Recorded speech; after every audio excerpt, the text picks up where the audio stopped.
This week on Destiny Underground. 3 seconds remain. 2 seconds remain. 1 second remains. Mission failed. We're your hosts, PBnLadiez. And I'm Zach. And we have some feelings on this nightfall. But first, we're going to jump into our weekly Guardian update. I'm going to head into this first because I have quite a bit to talk about, not like last week. I've actually been switching between, mostly been playing the Sunbreaker class, but for different parts of it, I've been switching to the Sentinel, just kind of getting a good idea of what we've been doing. For a long time, just because I was moving between items, I was having to play with this scout rifle called a Call to Serve, and I do have to say that it is awful. It has the triple tap perk on it, but that's literally its only saving grace. It's got a 17 round mag, and if you're punching rounds into like a servitor or something that has like a really big crit spot, it works, but the rate of fire is awful. The recoil pattern is slightly vertical, but it can move right or left, so you're not necessarily going to be able to get that triple tap constantly on like smaller headed characters or smaller crit spot characters. And that was just making me like uber frustrated. Like all that Zach heard about was me complaining about this. At least we don't have Siva Vandals that we have to crit shot anymore.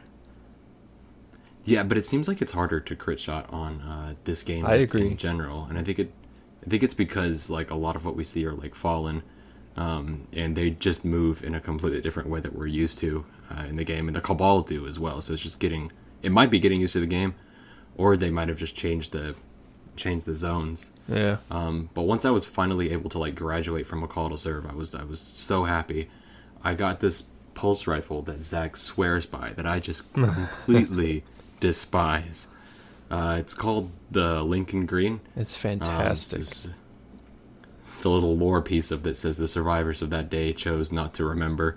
It shoots really fast. Its actual perk, legendary perk, is rapid fire, and it comparatively to the gun that I had before, it shoots really, really fast. It is just, for whatever reason, me and it didn't really get along. Like I can't really get down with it. The reload is way too slow. But luckily, granted, having to do play basically the whole week with that gun, I finally got a better gun. That one's called the Nightshade. It's a Vanguard pulse rifle. So I'm slowly collecting Vanguard weapons, and of like the class set weapons, or like the faction weapons, the Vanguard weapons for me have actually been the best, and that's not something that I experienced in Destiny 1. This one's actually pretty good. It gives you lightweight, so it's something that I always really like, was having a fairly mobile Titan. Shoots extremely fast, and reloading after your kill actually grants you increased damage. So you're moving fast, reloading fast, shooting things, marking them down. It's something that actually fits my playstyle pretty well. That sounds pretty good. Apart from that, I think the reason why I was using the Sunbreaker class specifically is because I had this exotic that I had to use because of power level constraints called the Hallowfire Heart, and it sounds like it'd be good because its specific thing is to make your abilities recharge faster when you have a full super, but considering the Sunbreaker's class, like just class abilities are terrible, it really doesn't benefit you. The grenades don't do anything. The only real benefit that you have for using the Sunbreaker in any form is like the sunspots, and those only really proc when you have the abilities. And because the ability times are slower, you don't get them back as quickly as you did in Destiny 1. So basically, it's a useless exotic. Big clusterfuck. It's a useless exotic that I was trying my hardest to make work, but there's no saving the Sunbreaker class. There really isn't. I have seen Rob throw away enough encounters being Sunbreaker that I can say objectively the Sunbreaker class is the worst Titan class in the game. Yeah, it makes me so sad. But I grinded through it. Now I'm at power level 283, thanks to the gunsmith Banshee 44 and his gracious giving of my mods. And I'm rocking the Sentinel class, and I think that's probably what I'm going to rock for the rest of the game, hopefully. I haven't tried the Striker class, but I know Zach has been singing its praises. Yeah. with that, I'm going to go ahead and talk about my beautiful Guardian. I'm rocking a full set of Carrick Type 2 gear, unless we're raiding, and then I put on the ACD0 feedback fence because I don't want to infuse them, and they're a higher light level. I'm using a tarnished copper shader, which just reminds me of the Vault of Glass default colors. So, of course, I'm going to use it. That was my favorite gear set in Destiny. As far as the weapons I want to talk about, Rob touched on the Lincoln Green, which is it's not for everybody, but it fires so fast if you can pull the trigger fast enough that you could do some good damage with it. Its rounds per minute are nice. I've been using this sidearm called the Last Hope way more than I ever thought I'd use any sidearm ever. It's got a 3-round burst and its arc.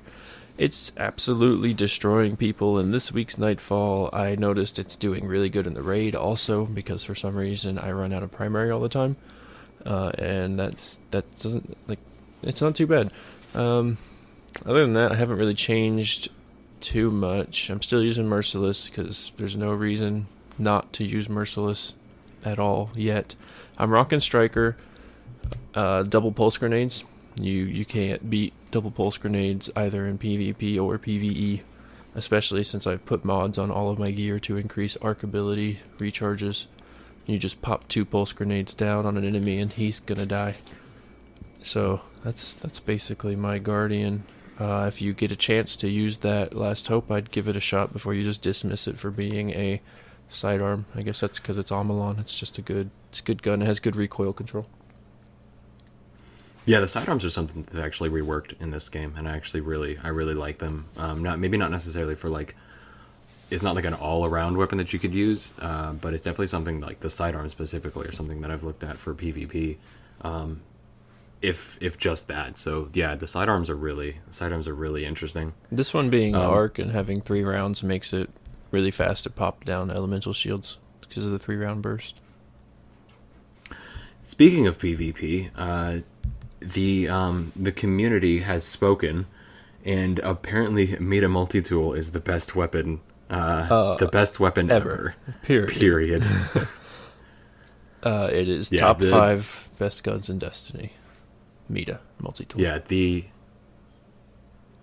trials of like we talked a little bit about Trials of the 9 last week, but it seems like in the whole player base seems to be using MIDA Multi-tool regardless, and I am just seeing so much hate and so much toxicity around the MIDA Multi-tool that it confuses the living crap out of me, because it's one of those things where it plays almost the exact same and feels almost the exact same that it was in Destiny 1, and it wasn't this monster. So I don't understand what the issue is, other than maybe the fact that it's something that you can get through a quest, so it's something that everybody can get, and therefore it being more accessible, people can have it, and that's why you see an oversaturation in it.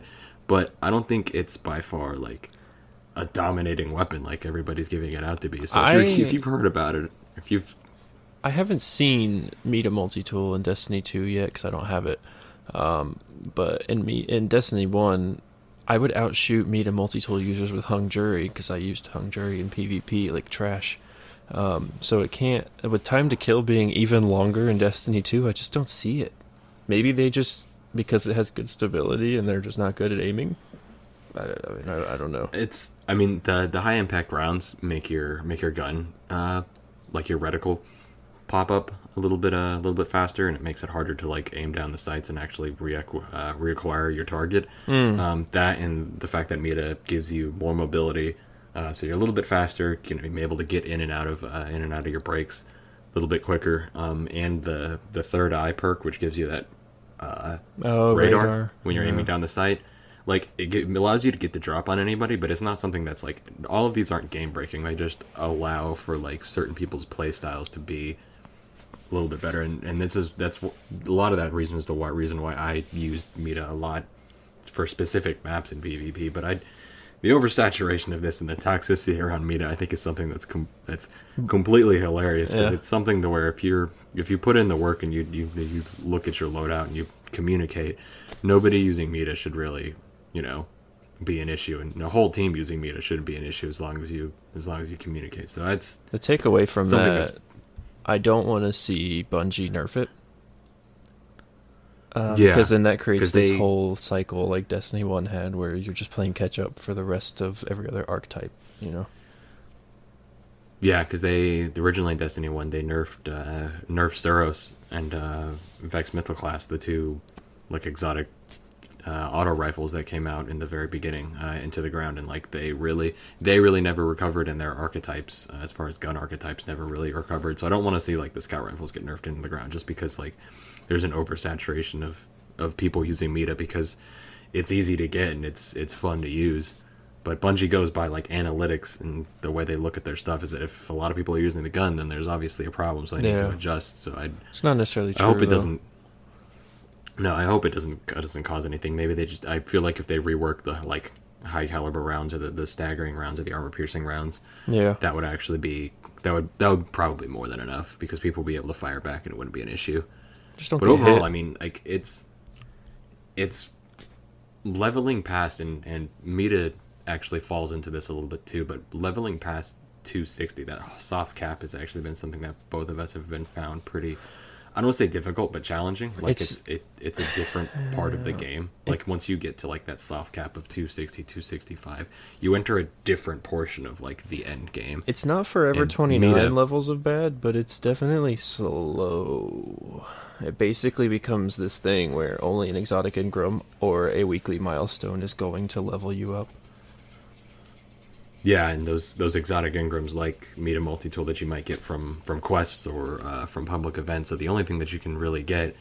And because that's the only way that you're really able to get it, and you're able to get so many of them, or you're able to consistently get some from drops from heroic quests, I think it creates, and I've said this 2 or 3 times, but like, 1, an oversaturation in exotics, but 2, it doesn't make every exotic feel like, it makes gear feel kind of flippant, because all the gear is the same. You're getting like exotics, and you're just like 2 days ago I got the life exotic perk trophy already, which is 15 exotic armor or weapons already. I've gotten that, and I'm not trying to. I haven't even done the exotic quests. I have a decent amount of exotics from for the Titan as far as weapons, and I've bought the ones that Xur has been selling, so it's going to get to the point where like I have all of them already, and it took me forever to get them before. So you're getting a lot of gear here, and I think that's something that Bungie might need to rework if they want to like lengthen the lifespan of this game, because you're not like going through and trying to like reroll exotics and reroll perks on guns anymore. You're kind of just sitting here, and once you get the gun or once you get the gear, you get the gear. It's good. You 5 it now. Like, you don't have to worry about anything because all the guns are the same. Like, my Lincoln Green and your Lincoln Green, the exact same. We got the same gun. Yeah. Speaking of lengthening the game and time gating content, did we talk about the weekly update? We have not yet. Let's punch into that. Yeah. So this week at Bungie, 9/21/2017. They have a huge focus on way the to date the rallies, podcast. Which we've touched on. Well, that was their weekly update. It's not timeless anymore now. When they released it. Somebody's going to listen to this podcast 20 years from now, and they're like, oh, this is 2017. I can't listen to this. It's not relevant. We've talked a little bit about the factions coming down. They're actually going to be there as of the release of this. So the day of this release, the factions are going to be there. Looks like every week, unless I'm reading this wrong, there's going to be like a new weapon that each vendor, or that a vendor will be able to be selling, depending on like how well the factions do the week previous. I didn't get a weekly vibe from it, but that'll be awesome if it's every week. That would be really cool. Oh no, yeah, that's the way I read it. It may be wrong, but it looks like for this week. So as of the 26th through the rest of the reset, you'll be able to pledge to one faction, and that's new, because you used to be able to switch factions, or at least switch them weekly, but you'll only be able to pledge to one faction at least for the week, and then you'll be. And there's only one faction to pledge to. It's Dead Orbit. Yeah, the future war cult. No. New monarchy. And you'll be working towards stuff. Like doing like public events and like putting in tokens and getting reputation to like try and like gain the edge for your faction, and then if your faction wins, you have the option between a Dead Orbit Scout Rifle if Dead Orbit wins, a Future Warp Cult Pulse Rifle, which is an Amalon Pulse Rifle, and then a New Monarchy Sidearm, which is a Suros Sidearm, and they're all like decked out with their respective clans or their respective factions like look. So it's actually pretty cool. It's something that I like, and I hope that these ones may be slightly different because you might be only able to get them this time. So if they make them like specific like that, I think this might be something cool. It's like a status symbol type and thing. Because if you pick the wrong clan and your clan loses, you're gonna drop a hefty 50,000 glimmer to get that weapon. But with the way that economy and the economy works in here, 50,000 glimmer actually isn't all that much if you play the it's game. It's a big deal. Just shh. Let them overthink their faction choice at the thought of spending 50,000 glimmer on this weapon. Yeah, but if it's the Dead half Orbit of your total glimmer. It's going to be a call to serve, just with Dead Orbit gear on it. So you don't want that. So don't pledge to Dead Orbit. Go to the cult. The only thing making me second guess Dead Orbit right now is the New Monarchy gear looking as awesome as it does for Titans. No, the Future War Cult has a lounge. We have Lakshmi, and everything is awful. That's what we believe in. I can neither confirm nor deny the existence of said lounge. Dead Orbit lives in a hole somewhere. Be a part of the Future War Cult. We love you. Or we don't. We don't care. We're all gonna die. Yeah, everything is awful, and have fun. But yeah, the faction thing is something that's going to be really interesting. I think they're going to be there. We're going to be there every week. So it's going to be something where they're coming back. You should be able to like earn their gear sets. They don't really say whether or not you're going to be able, if you're like locked in on that character for one faction. I doubt it, but I think it'd be an interesting mechanic if you were. Granted, I think it'd be really hard for like those gear collectors. Yeah. To collect the gear, it'd be impossible actually. So I think that's why they won't do it, especially since like all the gear is the same, and it creates that issue of like everybody having the same gear. Well, I like the idea of not being able to get every single piece of gear in the game, because then it creates like rarity. Like back in the day, Galahorn, not everybody had a Galahorn, and it made this weapon like kind of mythical. Kind of what I was getting at with like the MIDA art talk and like the faction talk, and then like maybe these weapons are like slightly specials, that like the rarity of weapons and stuff like that. It one is too like finding it and like putting in the time and like really having like my weapon that I use, like the vendor hung jury roll was only something that you could get for a specific amount of time, and there's weapons that drop in this, and like your Lincoln Green was the same as my Lincoln Green, and every other Lincoln Green that anybody ever gets will be the same. Yeah. So it doesn't like create a specialness between the weapon. It's just like everybody will eventually figure out what weapon or what weapons are the best, and they'll just use those. So hopefully this creates some rarity, creates some like a status symbol. Exactly, we need more status symbols in this game. That's kind of like what the end game kind of is. It's like showing off your cool. Yeah, I mean, like what you have. Everybody wants to be rewarded for their hundreds of hours they put into the game. Not somebody that played 20 hours should be able to have the same weapon set that somebody that played 800 hours has necessarily. Yeah, and I mean, I think maybe adding, if it goes this way, and we have no idea, it's just purely speculation, but if these guns have like special perks on them that you won't be able to get from other rolls or other drops, I think that'll make it really interesting, because that'll add that level of variation that I think the game needs as far as its gun and gear set. So that'll be interesting. I'm definitely gonna pledge to the cult. I think you should too. Not you, Zach, but listener, because Zach's already done. He's gone to the dark side, and we don't care about him. But you, the listener, should go with Lakshmi and the cult. Like I said, we have a lounge, and I have been Dead Orbit since Heliopause gear, which I believe was House of Wolves. Heliopause gear looked fantastic, and then in Taken King, you were able to get it back if you picked Chroma Engrams, I think. So I've been Dead Orbit ever since then, but their new gear looks ugly, so it might be time. I'm facetious like that. It might be time to switch to New Monarchy. Dead Orbit since day one. Future War Cult's NASCAR symbols keep me away from them. They rep the brand too hard. We're beautiful special snowflakes. You'll see a Future War Cult member before you ever actually see them. You'll know to go the long way to class that day. You see them coming down the hallway. So yeah, I think we're gonna jump into this Nightfall. Both of the Nightfalls actually, because we ended last episode by saying that we weren't able to got our ass kicked, get it done. So we'll talk about the Inverted Spire last week or the week before's Nightfall, and then this week's special Nightfall. Oh yeah.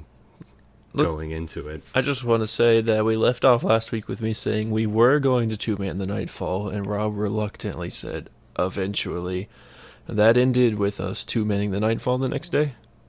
So that happened sooner rather than later.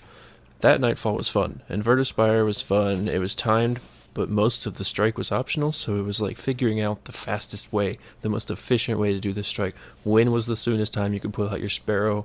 What was the fastest way to get all of the time gates? What was the best way to kill these two guarded Centurions so that you could jump through the lava? Fastest way to get through the drills, and then the fastest way to burn down the boss, which turned out to be 2 pulse grenades on the second encounter in the middle of the pedestal, of course. Striker for the win. This Nightfall, I'm going to let Rob take it over for whatever it's called, the shit ball. The Exodus Crash is actually the name of the terrible strike. So this week's modifiers, if you want to say that, are attrition, which health and shield regeneration is significantly impaired. Or last week's Nightfall, I were to say, defeating enemies may create wells of light, which they show up as like little pools. You like run over them, and it regenerates your health and shields almost instantaneously. And then the time sort of like modifier on here is called anomalies. Strange anomalies that look similar to the oracles in the Vault of Glass show up randomly, and if you shoot them, you gain 30 seconds of time. Issue with that being is that all these strikes. And I'm not going to complain about like the strike makeup per se, but all the strikes are significantly longer than they were in Destiny 1, which means that you can't necessarily run through them because they're all have like at least 1 or 2 parts that you need to do before you get to the end. Yeah, they're like, and I think that is good design. Yeah, it's good design overall. Like just looking at it from an overall perspective and like from a macro perspective, it's good design because you want to have more interaction and like feel like you're actually doing something when you're doing the raids. But specifically this one creates an issue because there are 2 points, one being around the middle part of the strike and the second being the actual fight against the big boss, that you have to stop and wait. Yeah, and essentially gating something against time, or gating something to where time is racing against you, and building a mechanic around waiting and then wasting that time, all it does is creates this problem, especially if you artificial have to go stress. Searching for these. Yeah, you have to go searching for these anomalies, which also wastes time if you don't know where they are, and then lengthen the time on top of you starting with only a set amount of time and then only ever being able to increase the anomalies up to a certain point. So like you can't continuously shoot the anomalies, and if you find all of them, like eventually your time is going to be capped out. Yeah. So you only ever have X amount of time. 30 minutes total, and you start with 15. So you can only add 15 more minutes, period. If you have 10 minutes left and you've already added 15 minutes and you shoot another anomaly, that's it. Granted, we figured that out through the glitch, so it might not even technically be possible to get more than 15 minutes normally with the anomalies that are in the strike. But still, 30 minutes total, and when you get to the boss, you could have played a perfect strike, but you're still just going to wait on him. He's going to disappear 14 times while you're killing him. You're just going to be waiting for him to decide to come back or drop ads, or sometimes, one time it took 30 extra seconds for the servitors to spawn during the boss fight, and we were just like, what are we doing here? Why are we waiting? We're just sitting here, there's no shanks, no enemies, and then the servitors finally dropped.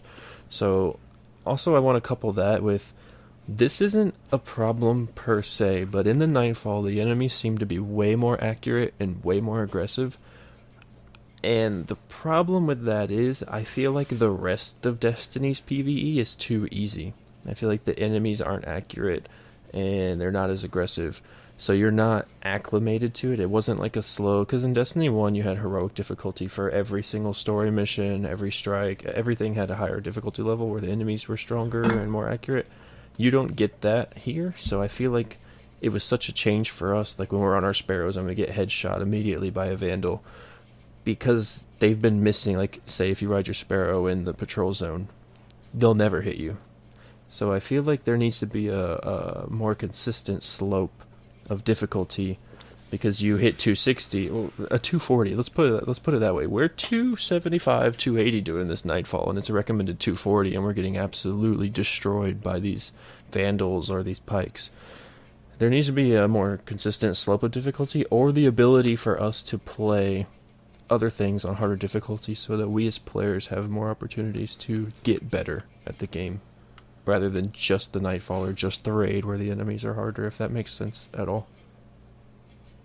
Yeah, I mean, I understand what you're saying. I just want to say that like the Nightfall is supposed to be a higher tier end game PvE activity that isn't the raid, so it's going to be difficult. It's going to be challenging. It's something that where you need to coordinate and work with people. And I didn't have an issue with like difficulty specifically with it, but my like literally my only problem with it and why it was so frustrating for me was the waiting portion. You have to wait and defend Ghost, which, you know, that's an immediate time sink in that, and then the fact that it's not a consistent. The boss doesn't consistently like leave the playing area and come back, and you have to actually go into like the middle portion of the fighting area to trigger the servitors. Which, if you don't know that, you could be sitting on the outskirts of the map for 20-30 seconds Which and actually go into the middle to do it. Yeah. So it I don't know if it's the anomaly specifically. I mean, I know you didn't like the strike whenever we had played it originally, so it was something that you didn't really take to. Anyway, I liked the like mechanics of it, but I don't think it's a well-built strike with the way that the modifiers worked. That being said, they might change the modifiers next time this goes out, and it will be probably less of an issue. So Right. I don't know, but yeah, the Nightfall definitely gave us some fits. Gave us some fits for sure. We definitely weren't going to two-man that like we did the Inverted Spire. No.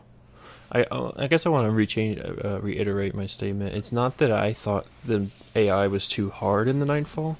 It's more so that I want the AI to be like that everywhere by a difficulty selector. Give us the option, because then we can become better players, is what I'm trying to say. Like, we could play, like, if we have to go replay this story mission for Ikora, let us replay it on a harder difficulty. Yeah, I think I could probably agree with that. Because it was in the first game. Everything had that harder difficulty, which also gave better rewards for doing it. Yeah, and I think that's something that they need to look at, because the milestones are fun, but after doing all of them, you kind of don't have anything else to do other than like daily challenges and stuff like that, and those only give you reputation bundles, and those reputation bundles, once you go and turn them into your respective like faction leader, whether it be somebody on a planet or like a NPC at like a social space, gives you some gear, but the gear is always going to be lower than what you have. Yeah, so it shouldn't be like a continuous progression.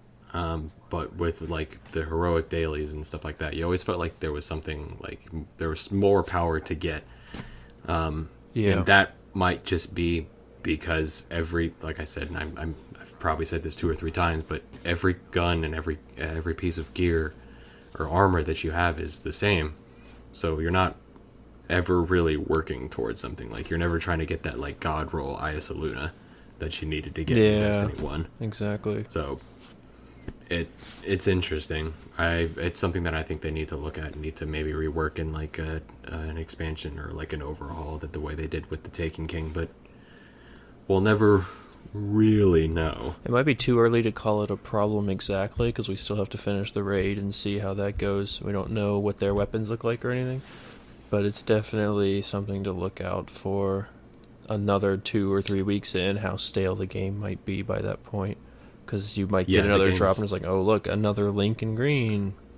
What am I gonna do with this? Yeah, I've already done that. I've already gotten like multiple guns where I've seen the same gun 2 or 3 times, and I'm like, don't need that, not gonna use it, and I just immediately kill it. Yeah. And just it goes into the pool of like one currency that I have to infuse things, and I only need that one currency as opposed to needing like 2 or 3 things.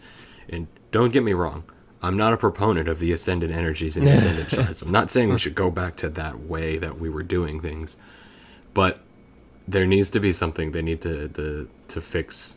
I think the way that they had the Vanguard tokens and like the Vanguard marks and the legendary mark system, I thought was something that was really, really useful, because you could get so many of them and you could use them and you could re-get them. So there was never really a hard cap on how many that you could get as long as you were still earning them. So yeah, that way of currency, as combined with like the materials that each class had, on top of like your strange coins, on top of like your motes, it was definitely a larger pool of currency and like materials that we have here, and I think widening that will make it interesting. And bring back the heroic strike playlist, because right now it takes 15-20 minutes to do a strike, and you get rewards that are the same for a 5-minute public heroic event. So right now strikes are useless. I can't recommend playing them because they're fun the first time, but after that I think it's a waste of time if you're actually trying to level up and do anything, which isn't what you want in any part of the game. It should all be worth something. Yeah, it should all be. I guess that's what we're saying, is that the amount of time that you sink into an event should be indicative of the reward that you get back. So if you're doing a strike and it's going to take longer, you should get better stuff for it. Not, like world beating, like better stuff to where like that's the only thing that's going to happen. Yeah. But you should be getting more stuff than you're getting. Something equivalent to doing about 3 heroic public events, since it's the same amount of time. Or increase the drop rates for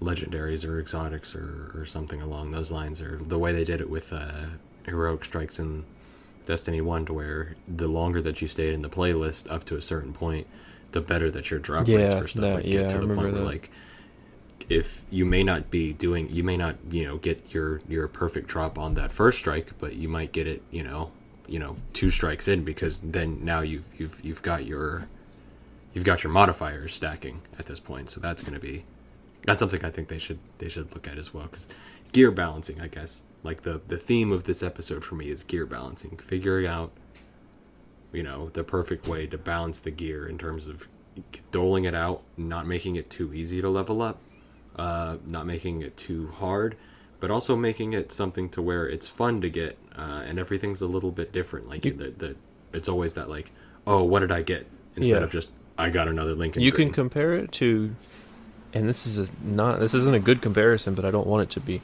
Getting legendaries in Destiny 2 right now feels like getting blues felt in Destiny 1 once you were like light level 280 in the Taken King.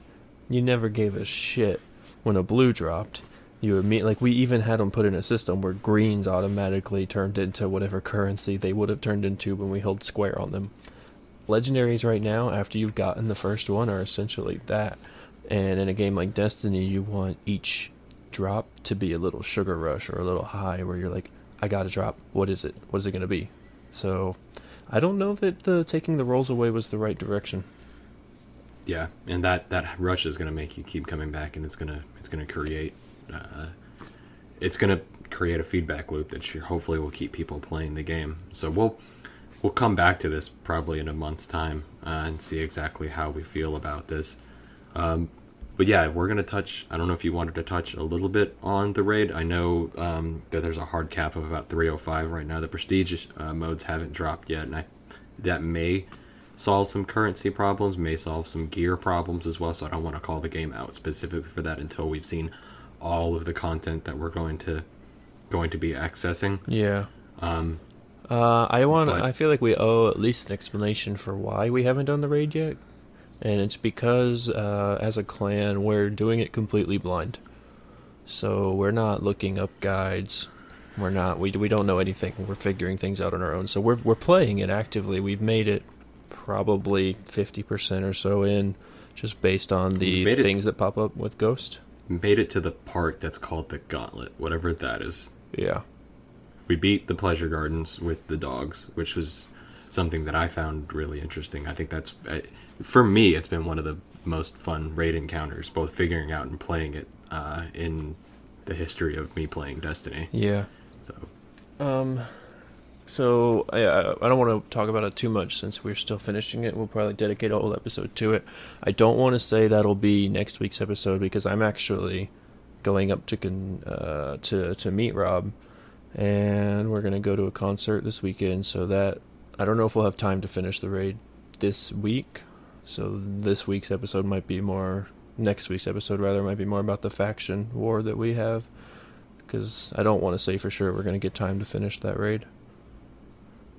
We will continue to attempt. That's all I can say. That's all we can hope for. But the thing time is, willing. Yeah, time our willing. clan has been scheduled, everybody's different schedules, and we're worried that if we LFG for it, we're going to get somebody that'll just spoil everything immediately or run us through it.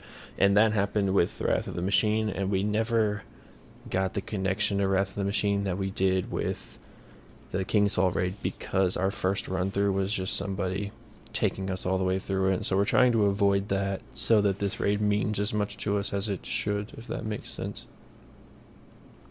No, yeah, I mean that's something that, I mean, I don't know if you're talking to the viewer hypothetically or rhetorically, but that makes sense to me. It's why I want to do it. So yeah, I mean, if you're listening to this and you're on PlayStation 4 and you have done it or you haven't done it, and you'd be willing to like engage in our discovery, because I think we do have an open spot for the raid team currently. Yeah. With what's looking at. So we do have an extra person if you're willing to help out or want to be along for the journey. You can hit us up either on YouTube. Either way in the comments. He's Zach on PlayStation. I'm PBnLadiez almost everywhere. Yeah. So if you're willing and you want to, go for it, man. Like we'll definitely have you along for the ride.